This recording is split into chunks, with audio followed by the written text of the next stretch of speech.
The next thing we want to do after we, do the pause, connect, engage thing with them, and when we talk about pause, connect, engage with our students, I'm just drawing pieces out of this curriculum, but there's a couple of worksheets that work on pause, connect, engage, and have them problem solve around pause, connect, engage, and who are they going to engage with? What are the simple strategies? You haven't introduced them to all the sensory stuff yet, but you want them to identify a few basic strategies. Early on in this program, you want to get them, to have a few basic skills that they're going to be able to rely on.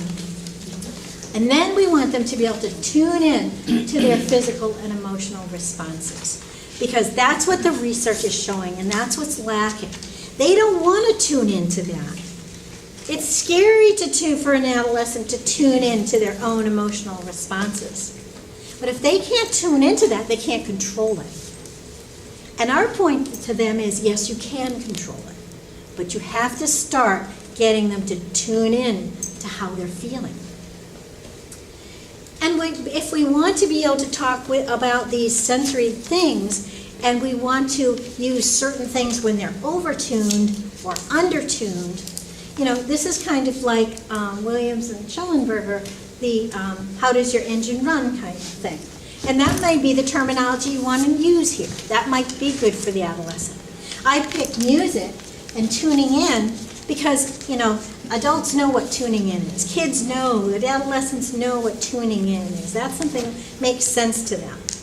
So we want them to be able to start recognizing when they're overtuned, or if they're just in high tune or in tune.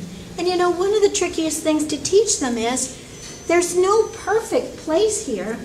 We might need to be we don't want to be in overtuned. We probably don't want to be tuned out. But in here, we want to be in high tune certain times when we need our energy and we're going to do something. We need to be in a little bit of a high tune. High tune is good. High tune is not good if you're, showing these hyperactive tendencies in the classroom, when what we really need is to have just a little, in tune, not low tune, but we want them in tune. So you need to do some teaching around them to be able to recognize these states. So you start that discussion with them. Johnny, do you think you're in high tune right now? Or do you think you're in low tune? Where do you think you are here?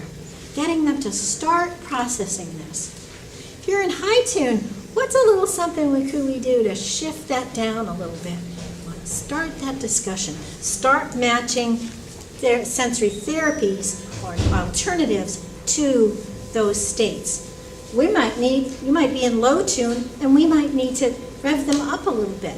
What's something that you could do to, get you in a little bit more activated state? So, again, there's a whole chapter in games around this in the curriculum.